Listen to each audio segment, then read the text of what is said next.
I'm Mike Stone, licensed loan officer with Megastar Financial. I'm also a house hacker and a real estate investor, and I've talked about the house hacking piece in prior videos. Would love to elaborate on it. Everyone's got their own investment and house hacking journey. Whether you take an aggressive approach, trying to buy at the cadence of every year, or you'd like to take a more mellow approach and just acquire properties every 3 or every 5 or even every 10 years, the house hacking path is a great one to explore. And then a couple more like refined house hacking methods.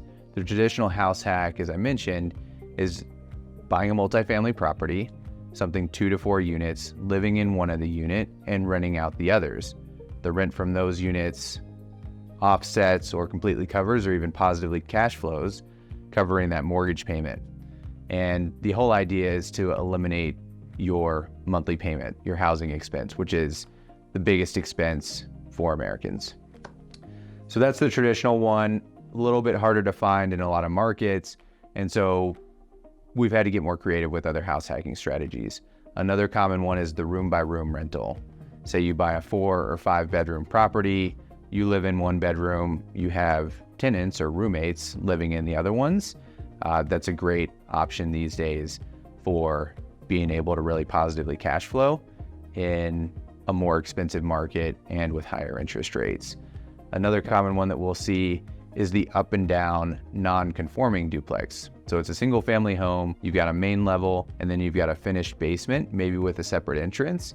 And you can kind of treat these as 2 separate living spaces, have tenants in the lower level while you live in the top level. And another fun spin on that one is if you use Airbnb for renting out that other part of the home that you're not living in. And like I said, you don't necessarily have to go with the most aggressive house hacking strategy.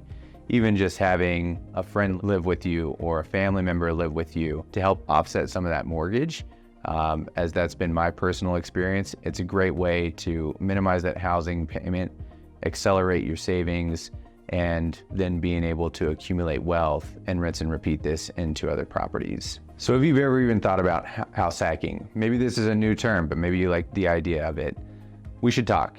You know, maybe you just graduated college, maybe you're starting a new job, but you want to set yourself up for success in the future. I'd love to have a conversation, share more about it with you. And it starts just by doing some research and investigating further. So I'm Mike Stone, house hacker and mortgage lender. Feel free to connect with me here.